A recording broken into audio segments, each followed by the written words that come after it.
নমস্কাৰ, বসন্ত Sharma astrology YouTube চেনেললৈ আপোনালোকক স্বাগতম জনালোঁ।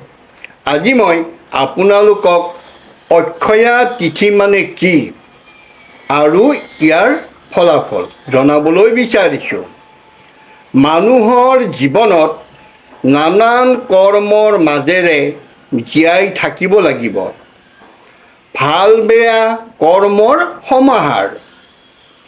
ভাল কৰ্মত ভাল ফল, বেয়া কৰ্মত বেয়া ফল বুলি আমি সকলোৱে জানো। কিন্তু এনেকুৱা কিছুমান দিন তিথি আছে, আমি অপকৰ্ম কৰিলে গোটেই জীৱন অশুভ ফল ভোগ কৰিবলগীয়া হয়।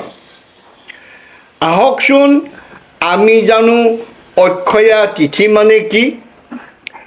যদি সোমবাৰে অমাৱস্যা হয়, মনত ৰাখিব, যদি সোমবাৰ দিনটোত অমাৱস্যা তিথি পৰে আৰু ৰবিবাৰে যদি শুক্লা সপ্তমী হয়, ৰবিবাৰে শুক্লা সপ্তমী, মঙলবাৰে যদি শুক্লা চতুৰ্থী হয়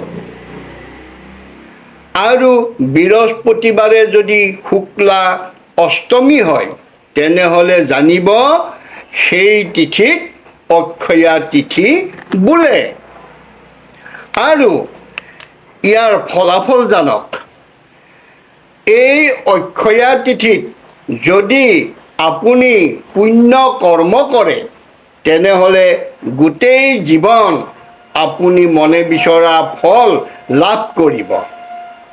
আপুনি যি ভাবি ভগৱানৰ শ্ৰীচৰণত এই বাৰৰ এই তিথিত যদি পুণ্য কৰ্ম কৰে, আপোনাৰ মানস পূৰণ হ'ব। গোটেই জীৱন আপুনি সুখে শান্তিৰে থাকিব পাৰিব।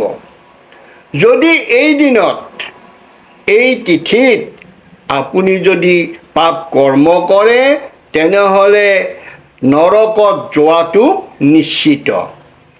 কোনো দিনেই ইয়াৰ পৰা পৰিত্ৰাণ নাপাব। গতিকে ভাবি গুণিহে কাৰ্য কৰিব লাগে।